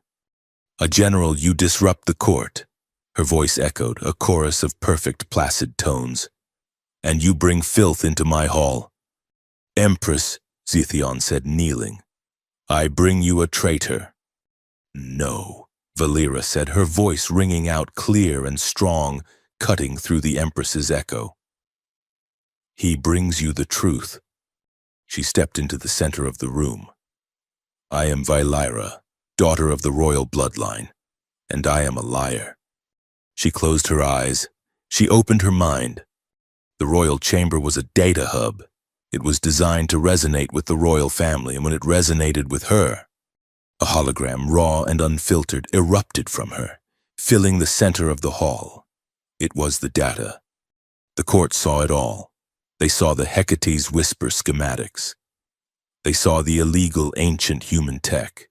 They saw the purge lists, the coordinates for the Traxxas sector. And then they saw the helix, the black human helix, intertwined with the royal Alisari crest. They saw the gene sequence. They saw the Empress's name, linked to the modification. You, the Empress's voice, for the first time, was not a chorus. It was a single, terrified hiss. You are not pure, Valera declared, her voice resonating with the power of the data, the power of the truth. The bloodline is a fraud. The war is a lie, a purge to hide your own hybrid nature. The throne you sit on, the throne you built on the bones of dissenters, is illegitimate. The court erupted, not in battle, in chaos, in screams, and in whispers. The Empress rose. Her face, for the first time, was visible. It was cold, and old, and full of a terrible human rage. My daughter has been corrupted, the Empress said, her voice regaining its control. Poisoned by this animal. She pointed a long, luminous finger at Cade. She is ill. She is broken. She did not kill her. She could not now. Not when the court had seen the data.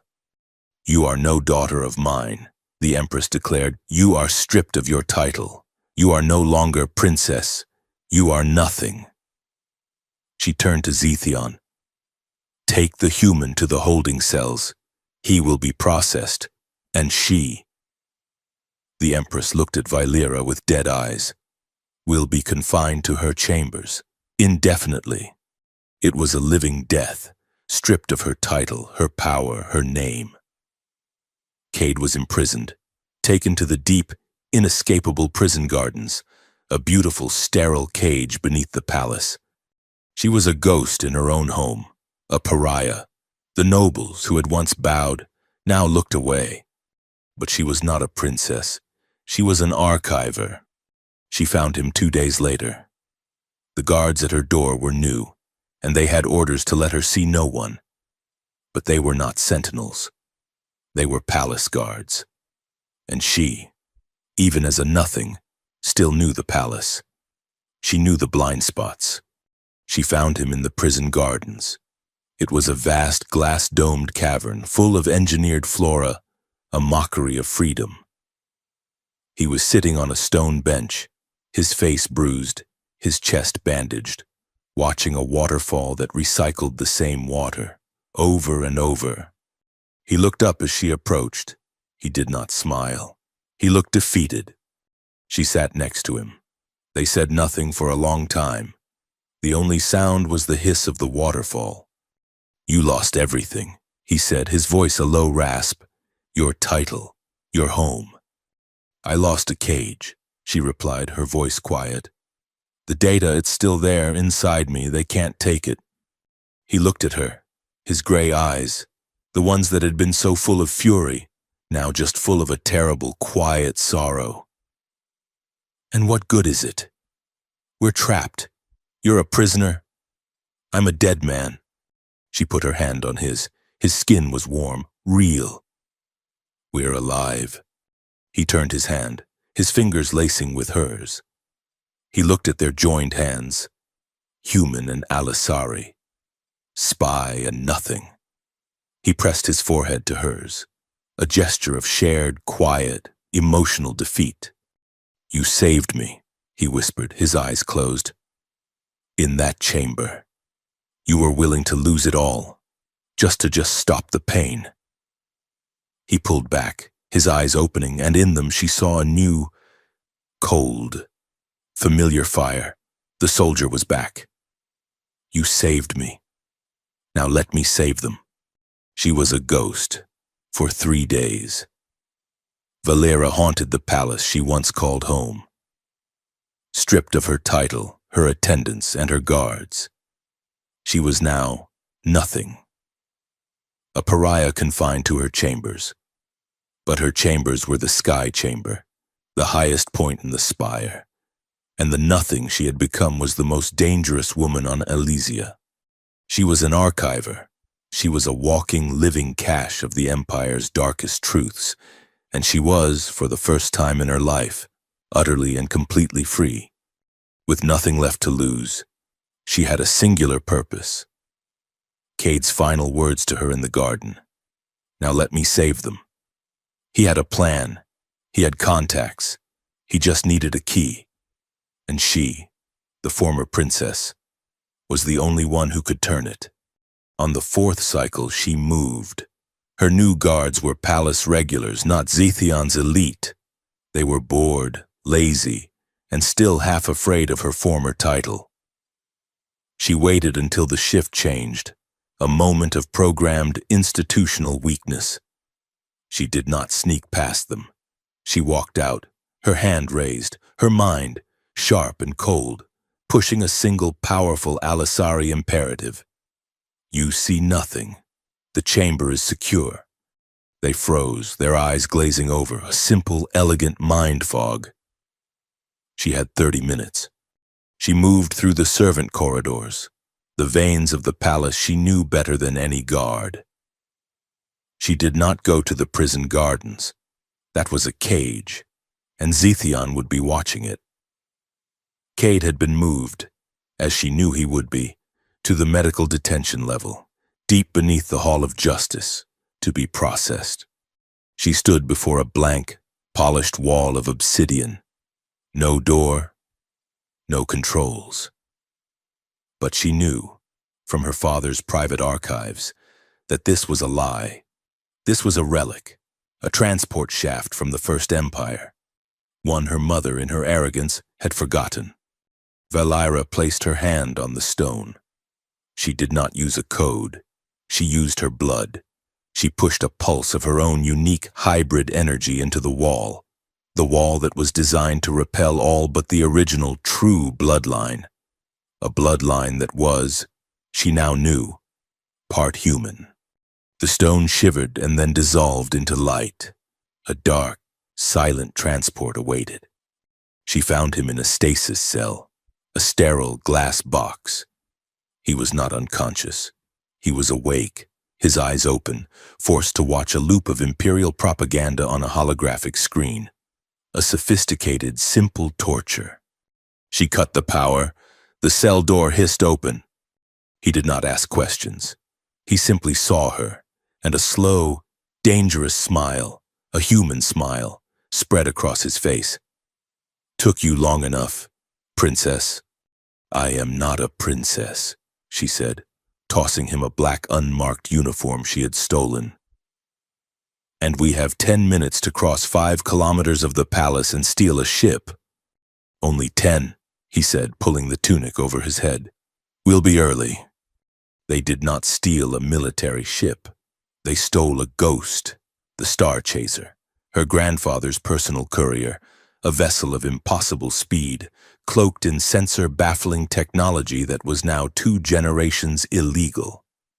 It was a museum piece, and Zethion, in his logical, brutal mind, would never have thought to guard a relic. They were in the cockpit, the living crystal of the ship humming to life around them, when the alarms finally truly began to blare. Not a polite chime, a war-footing siren. "He knows," Cade said, his hands flying over the unfamiliar ancient controls, finding a soldier's rhythm. "He's too late," she said.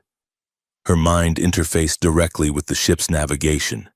She was the archive, and the ship, a vessel of the true bloodline, recognized her. It sang to her. They punched out of the royal hangar, a silver streak against the engineered sky. The planetary defenses fired, a barrage of polite, non-lethal energy pulses. The Star Chaser simply shrugged them off. They hit the atmosphere, a sonic boom of pure defiance, and with a lurch that tore Valyra from her royal sensibilities. Cade slammed the jump drive. The galaxy smeared, the stars stretched into lines of light. Elysia, her prison and her home, vanished in a flash of quantum displacement. They were free, and they were hunted. Zethion did not take the insult lightly. Within an hour, a bounty was placed, not a public one, a coded, high-priority contract, sent to the most ruthless hunters in the outer colonies. The Black Star Network, a princess, a spy, and a stolen antique. The reward was a planetary governorship. They fled into the outer colonies, into the abandoned war zones, the graveyards of the last conflict. They navigated a maze of wrecked moons, shattered orbital stations, and the skeletal remains of kilometers-long cruisers. It was a sector of ghosts, and soon it was full of hunters. "They're smart," Cade said, his voice low, his face illuminated by the green glow of the sensor screen. They were running dark, no engines, drifting through the shadow of a dead battleship. A hunter, a sleek, blade-like ship, slid past their viewport, its searchlights cutting the void. Zethion didn't just send bounty hunters, he sent his best. "They're predicting our jumps." "He thinks he knows me," Valyra said, her own voice a whisper.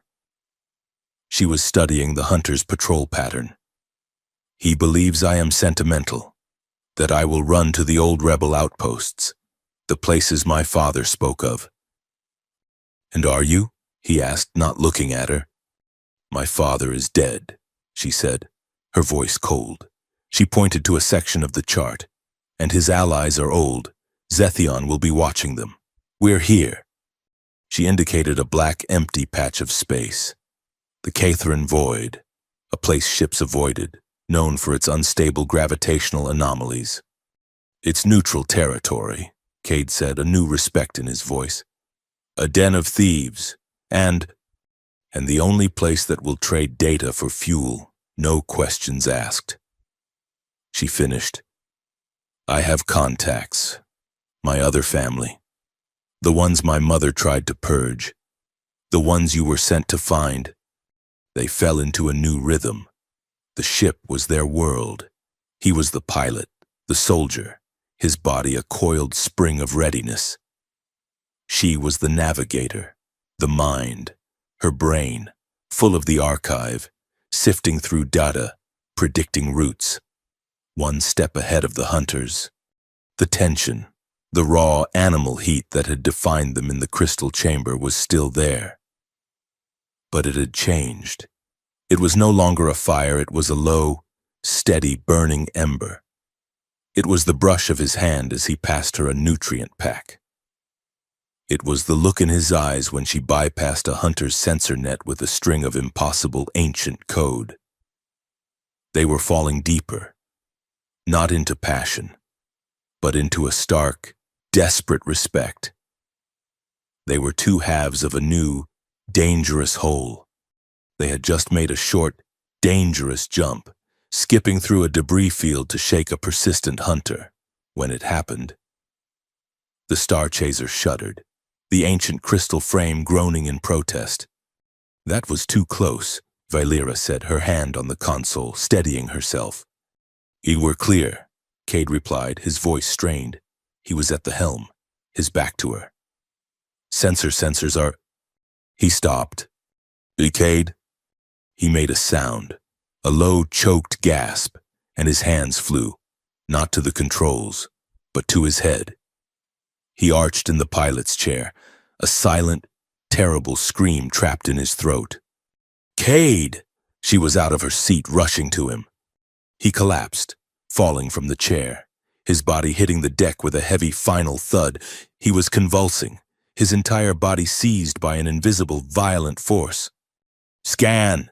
She yelled at the ship's ancient, dormant medical system. "Scan him!" A blue light, weak and flickering, passed over his body. The screen lit up. It was not a wound. It was not the stun pulse. It was something else. Deep, near his spine, a piece of technology, no bigger than a credit, was flashing. A coalition-issue implant, a tracker, a loyalty device. The stun pulse he had taken in the chamber had damaged it. And now, the stress of the jump, the constant raw adrenaline, it was failing, catastrophically. It was releasing a neurotoxin, a final fail-safe protocol, designed to kill the operative rather than let him be captured. She had no antitoxin. She couldn't cut it out. It was wrapped around his spinal cord. "No," she whispered, her hands, the hands of a princess, shaking. "You don't die. I don't allow it." She ran to the medical bay, a tiny, sterile room that had not been used in 50 years.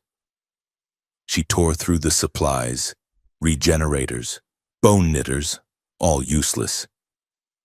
And then she found it, a nanite interface kit, a relic designed for deep, internal cellular repair. She dragged his unconscious, seizing body to the bay. She strapped him to the table. This was not the crystal chamber. This was not a clean, sterile, magical healing. This was a brutal, desperate, invasive surgery. She couldn't use her mind. She had to use her hands. She unsealed the kit, a set of microscopic fiber-optic tendrils, thinner than her own hair, unspooled. She inserted the interface port into her own temple, the same place she had put the sensor. She was linking her mind to the tendrils. And then, with a hand that was now rock-steady, she inserted the tendrils into the base of his skull, directly into his spinal column. Her world exploded. It was not a transfer of data. It was a transfer of being. She was inside him. She felt his pain, a white-hot, blinding fire. She felt the toxin, a cold, black sludge, creeping up his nerves. She saw fragments, memories, his life, flashing past, a burning colony on Orion 4, the face of a woman, crying, the cold, steel interior of a Rethulian prison, the moment he had seen her in the crystal chamber, a luminous, terrifying angel. She felt his love for her, a raw, desperate, protective thing he had never, not once, admitted to himself. It was a core of heat in the middle of his soldier's soul. "I am here," she whispered, her voice in the real world, her mind inside him. "Hold on." She directed the nanotendrils. She was a surgeon of impossible delicacy. She found the implant, a black spider-like thing clamped to his nerves. She couldn't remove it, but she could stabilize it. She wrapped the tendrils around it, her own energy, her Alisari hybrid life force, flowing from her, through the machine, and into him. She built a new cage, a new wall, out of her own essence, containing the toxin, insulating the failing tech from his nerves. It was the most intimate, vulnerable, and invasive act of her life. She was giving him a piece of her soul to save his body. The toxin receded. The seizing stopped. His breathing, ragged and fast, slowed, deepened. She retracted the tendrils, her own body slumping, exhausted, the feedback a wave of crushing fatigue. She had saved him. But she was less. A piece of her was now, forever, inside him. They reached the neutral outpost of Cathera 3 cycles later. He was awake, weak, but alive. They did not speak of what she had done. They did not have to. He would look at her, his gray eyes, no longer hard, no longer a soldier's, but just a man's, and she would have to look away. The intimacy was too much. Cathera was a rusted spinning station built into a hollowed-out asteroid, a den of thieves, smugglers, and, she hoped, rebels. They met the contacts in a noisy, foul-smelling bar in the station's lower levels. They were 3 men and a woman, their faces hard, their clothes a patchwork of different uniforms. They knew the codes. "The breach in the archive," Cade said, his voice low, a half-empty glass of synthetic whiskey in his hand. "Is a lie," the woman replied, her eyes cold. "But the whisper is real. You have the proof?" "She is the proof," Cade said, nodding to Valera, who sat in the shadows of the booth, her hood drawn. "We have a safe room," the woman said, standing. "We'll make the trade, the data for your new lives." They were led through a maze of dark, dripping corridors. Cade, his hand resting on the small of Valera's back, was tense. "Something's wrong," he whispered, his voice too low for anyone else to hear. "What?" "They're boots and they're clean. Rebel boots are never clean." They entered the safe room, a damp metal chamber at the end of a long, dark hall. The door hissed shut behind them. The woman smiled. It was not a pleasant smile. "The general, he sends his regards." From the shadows, a dozen figures emerged. Not rebels.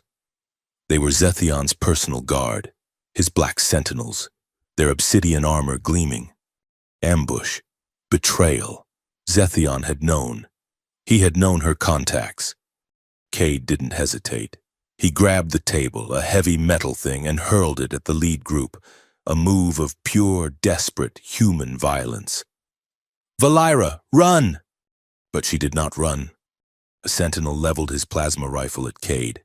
He fired. "No!" Valera screamed. But this time it was not a stasis field. This time it was rage. She grabbed a discarded heavy pipe from the floor and swung it, a brutal, desperate arc, shattering the sentinel's helmet. The battle erupted, then it was not a battle. It was a visceral, brutal brawl in a metal box. Cade, a storm of fists and fury, took on 3 at once, using his body, his pain, his sheer primitive strength. Another sentinel raised his rifle. This time at her, he had a clear shot. Valera saw him. She saw the light charge. She was too far away. She was a princess. She was... A shot rang out, not from the sentinel, from her. She was holding Cade's discarded sidearm, a heavy Terran-made slug thrower. She had pulled it from his belt in the chaos. She had fired a single, precise, instinctive shot. The sentinel's head snapped back. He collapsed. She stared, her hand, smoking. The dead man. She had killed him. Cade, his face a mask of blood and sweat, looked at her. He had no time for awe. He grabbed her. "Good shot." He was bleeding, a long, deep gash in his side. "We're not getting out of here." "The hangar," she said, her voice a strange, cold calm. "They took our ship, but they have theirs." He grinned, a bloody, terrible grin. "I love how you think." He grabbed her, shielding her body with his, and they ran. They burst from the room, back into the corridor. A shot from a sniper down the hall rang out. It hit Cade, high in the shoulder. A shot that had been meant for her heart. He didn't slow down. He just roared, a sound of pure animal rage, and pulled her toward the hangar. They found it. A single small escape pod. A maintenance pod. A tiny two-person bubble of metal and glass. "Get in," he yelled, pushing her. They tumbled in, a mess of limbs and blood.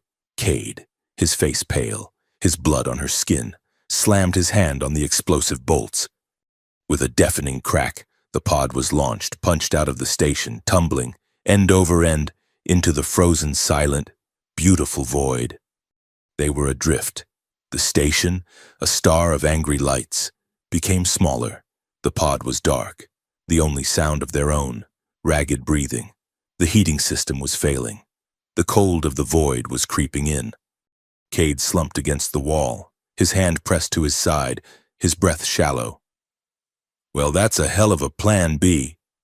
She was shivering, not from fear, from the cold. She found a single thin thermal blanket. It wasn't big enough. She wrapped it around them both, pressing her body, her cool, Alisari skin against his, hot and feverish. They were two broken, bleeding animals, huddled together, their only life, their only heat, each other. This was it. They had escaped, and they were dying. In the dark, his blood warm and sticky on her hands. She looked at him, the chaos, the human, the man she had killed for, the man who had shielded her. She touched his face, her fingers tracing the scar she had healed. "If this is our last night," she whispered, her voice a ghost in the tiny freezing pod. "Let it be real. No duty, no empires." He looked at her, his gray eyes in the dark, seeing all of her. He put his hand, his good hand, over hers. He kissed her. It was not a kiss of passion, or anger, or desperation. It was a kiss of total, absolute, and devastating honesty. It was slow, and it was deep, and it was a final, silent thank you. They made love, there, in the dark, in the cold. It was not an act of desire, and it was an act of defiance, a final, desperate, true, and human thing. A last spark of life, a last flicker of heat, before the galaxy, and the cold, and the long, silent night, finally, truly, took them. The cold was a final, deep, and almost gentle predator. It had crept past the thin thermal blanket, past the failing, flickering heat of their own bodies, and was settling into their bones. The tiny maintenance pod, their metal coffin, tumbled slowly, end over end, in the black, silent, and indifferent void. Cade was unconscious, or perhaps just too weak to speak. His breath was a shallow, almost imperceptible wisp against her neck. Valira held him, his blood, now dry and black, a crust on her hands, her face, her clothes. She had given him the last of her own body heat, her cool Alisari physiology a poor furnace against the absolute zero of space. But she had tried. This, she thought, was the end. A strange, cold peace settled over her. She had been born in a cage of crystal, and she would die in a box of metal. But she was not alone. She was finally, terrifyingly, and beautifully real. She closed her eyes, her mind, the archive, a library of ghosts, finally powering down. A light. It was not a star. It was a harsh, white, invasive light, and it was wrong. It was followed by a sound, not a sound, but a vibration, a deep, resonating thud that shook the pod, rattling them in their frozen embrace. Cade stirred, a low, pained groan. "Hunters," he breathed, the word a puff of steam. "No," Valira said, her mind slow and cold, trying to process. They wouldn't stop. Another thud. A tractor beam, she realized. Not a weapon. A hand. Reaching out, grabbing their tiny, helpless pod. She watched through the cracked, frosted viewport as a vast, impossible shadow blotted out the stars. A hangar bay, impossibly large, was opening, a maw of light, and she could just feel it. Heat. The pod was pulled in. The sudden clang of its landing on a metal deck, a thunderous, violent return to life. The heavy gravity, a full 1G, slammed into them. Cade cried out, his new wound screaming in protest. Valira, her body light and frail, was crushed against him. Hissing. The sound of an atmosphere, warm and pressurized, flooding the bay. Then heavy, metallic footsteps. 12. 2 dozen. Zethion, Cade rasped, trying to find the pistol she no longer had. It's over. The pod's hatch was ripped from its hinges, not with a laser, but with a tool. The metal screamed, and the light, the warm, bright, living light of the hangar, flooded in. Silhouettes, tall, Alisari. But the armor was not Zethion's black. It was not the Empress's silver. It was a deep, archaic cobalt blue, and the crest on their shoulders was not her mother's sterile, geometric star. It was the old crest, the original complex, intertwined helix of her father's forgotten, true-blooded line. A figure stepped forward, his own blue uniform adorned with the stripes of a fleet admiral. He was old, his luminous skin etched with lines of age and authority. Lines the new, perfected Alisari no longer had. He knelt, his eyes, a piercing, pale sapphire, looked past Valira, at her. The blood, he whispered, his voice a gravelly echo of a bygone era. It is true. He looked at Valira, his gaze one of profound, almost religious awe. Princess Valira, we thought you were lost. Who are you? She breathed, her frozen lips barely moving. I am Admiral Chorus, he said. He reached in, not to grab, but to help. I was your father's loyal sword. We are the Heritage Fleet, and we have been waiting for you. They were rescued, not by chance, by faith. Chorus's fleet, a rogue fleet of 24 capital ships, relics from her father's reign, had been in exile for 20 years, hiding in the dark, unexplored sectors, waiting for the Empress's genetic heresy to reveal itself. They were a fleet of true believers, men and women who had refused her mother's purification, who still believed in the old, complex, and, as it turned out, hybrid bloodline. When Valira had made her stand in the royal chamber, her broadcast, her truth, had been a spark, a garbled, partial, but undeniable signal. A loyalist on Elysia had relayed it to Chorus. He had seen the helix. He had seen her, and he had activated his fleet not to start a war, but to find the true heir. Cade was rushed to a medical bay, a place of advanced humming technology that made her crystal chamber look like a primitive cave. He was dying, but they were, Chorus assured her, the best. Valira, wrapped in a warm, clean blue uniform, refused to rest. She was taken to the bridge of the flagship, the Indomitable Will. It was a true warship, a place of duty and steel and truth. The data, Princess, Chorus said, his voice urgent. You said you were the archive. The fragments we received spoke of a purge, of a weapon. I am the archive, Valera said, her voice, though weak, ringing with a new, cold authority that silenced the busy bridge crew. And I have more than fragments. I have the whole devastating truth. She looked at the Admiral. I need a broadcast, not a signal. I need a wave. I need every system in the quadrant. Chorus looked at her, his old eyes for a moment, full of a terrible fire. He had been waiting 2 decades for this. We are more than a fleet, Princess. We are a voice. Give us your truth and we will make it thunder. She was taken to the communications hub, the nerve center of the fleet.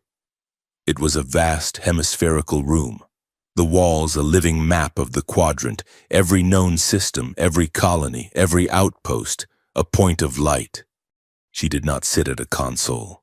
She stood on a platform in the center, and they interfaced with her. A crown of delicate silver wires was placed on her head.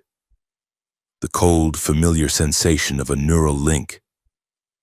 But this was not the violation of the hooks. This was an amplification.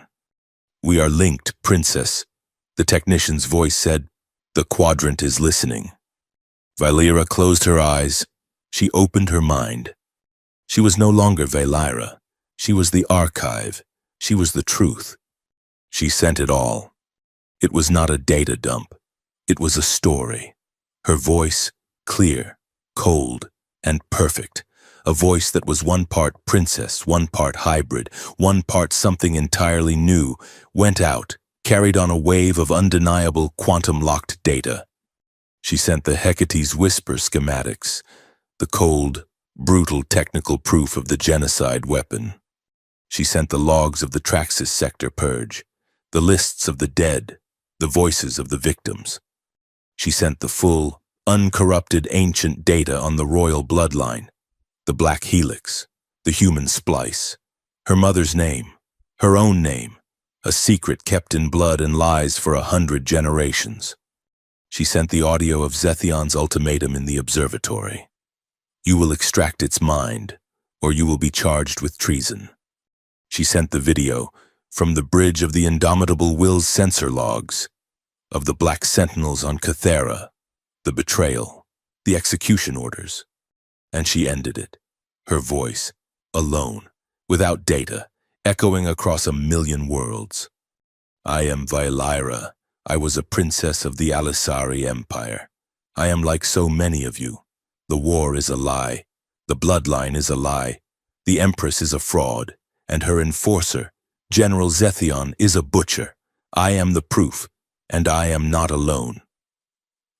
The broadcast lasted for 1 hour. When it was over, she collapsed, the technicians catching her. She had poured out her soul, her memories, her trauma, her truth, and given it to the galaxy. For a full day, the quadrant was silent. The first to respond was the Traxxas sector, not with a plea. With a roar, the sympathizer colonies, now vindicated, now armed with the truth, declared their independence, their sector-wide defense fleet, long dormant, powered up, its guns turned not toward Earth but toward Elysia. Then the inner colonies, one by one, planetary governors, admirals, sector lords, faced with an undeniable, verifiable truth, and the sudden, terrifying rage of their own people, began to fold.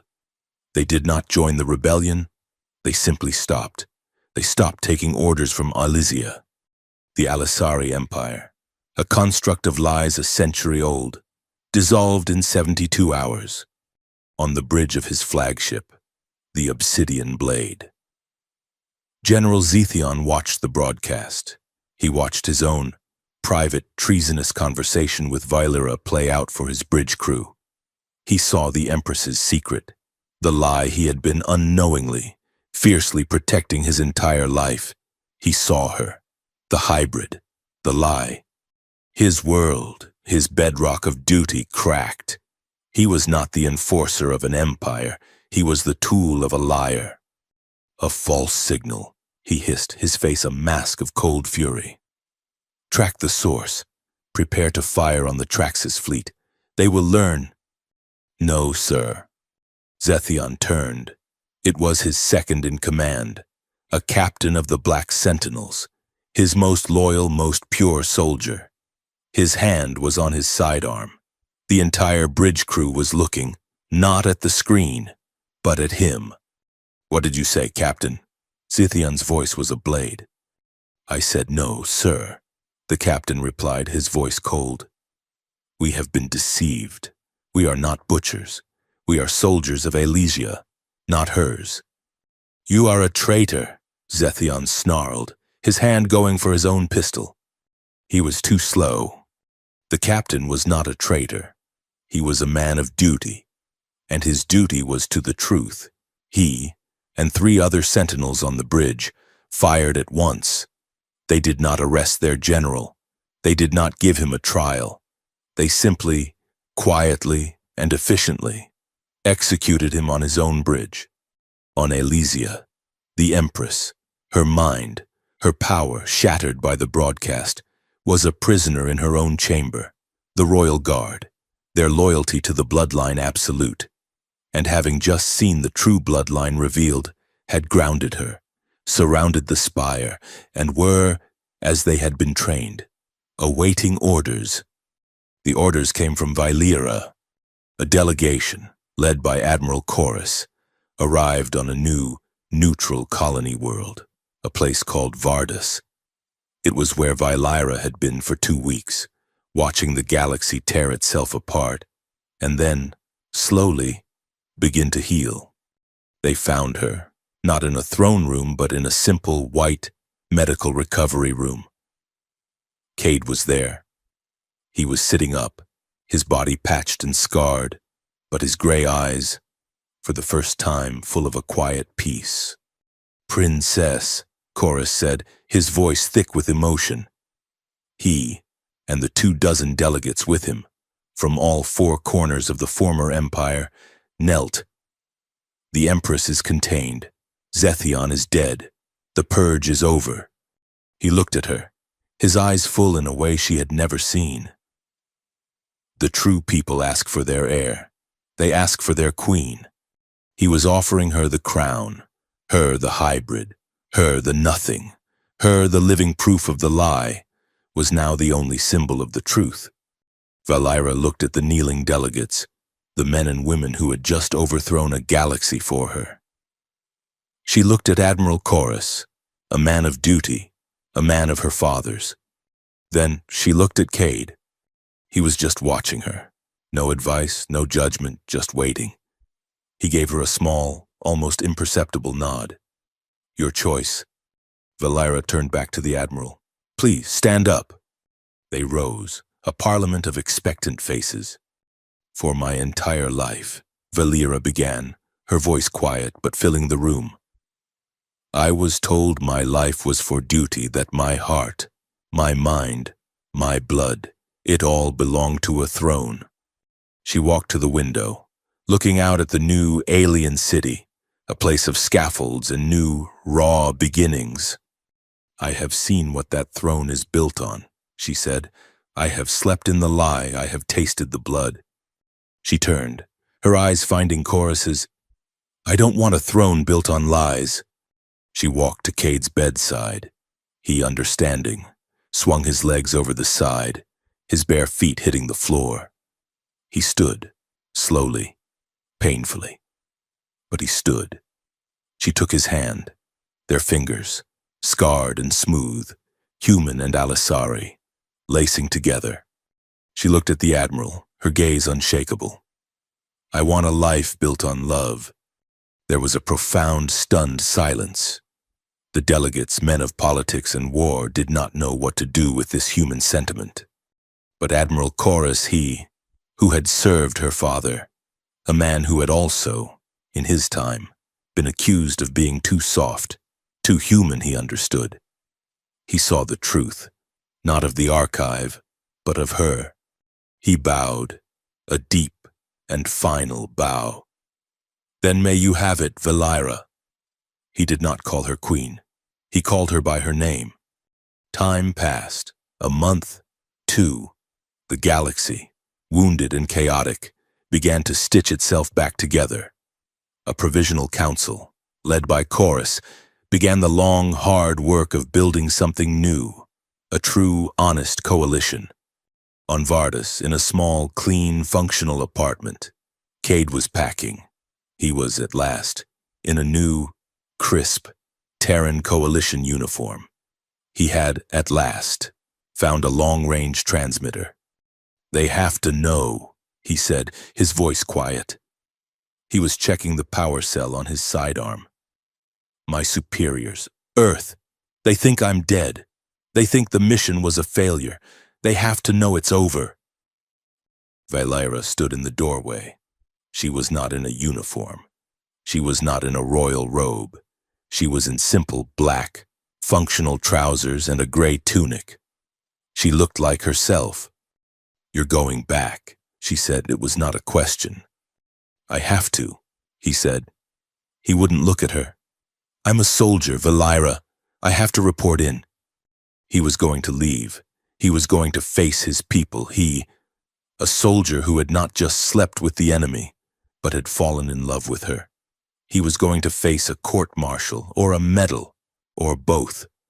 She walked to him. She stood in front of him, blocking his path to the door. "You are a soldier," she agreed, her voice soft. "But your mission is not over." He looked at her, his gray eyes full of pain. She understood. "Valira, don't. I am not stopping you," she said. She reached up, her hand touching the new, faint plasma scar on his shoulder, the one he had taken for her. "I am joining you." He froze. "What?" "Earth, your superiors. They don't need a report, Cade. They need an ambassador. They need to see with their own eyes that the Alisari are not monsters, that the war is over, that the future is something new." She took his hand. "They don't need you to tell them. They need us." The closing scene. It was not a throne room. It was not a palace. It was a cliff on Vardis, a high, wind-swept precipice of raw, red alien stone. Below them, a city, a new capital, was being built. A city not of crystal, but of steel, glass, and hope. It was loud, and it was chaotic, and it was beautiful. Valira stood there. The wind, a real, unengineered wind, pulling at her silver hair, which she now wore, simply down her back. Cade stood beside her. He was not in a uniform. He was in simple civilian clothes. His hand, warm and calloused, was intertwined with hers. He looked at her, at this impossible alien woman, this princess, this archive, this love, the woman who had, for him, given up a galaxy. She turned to him, a small human, an utterly real smile on her face.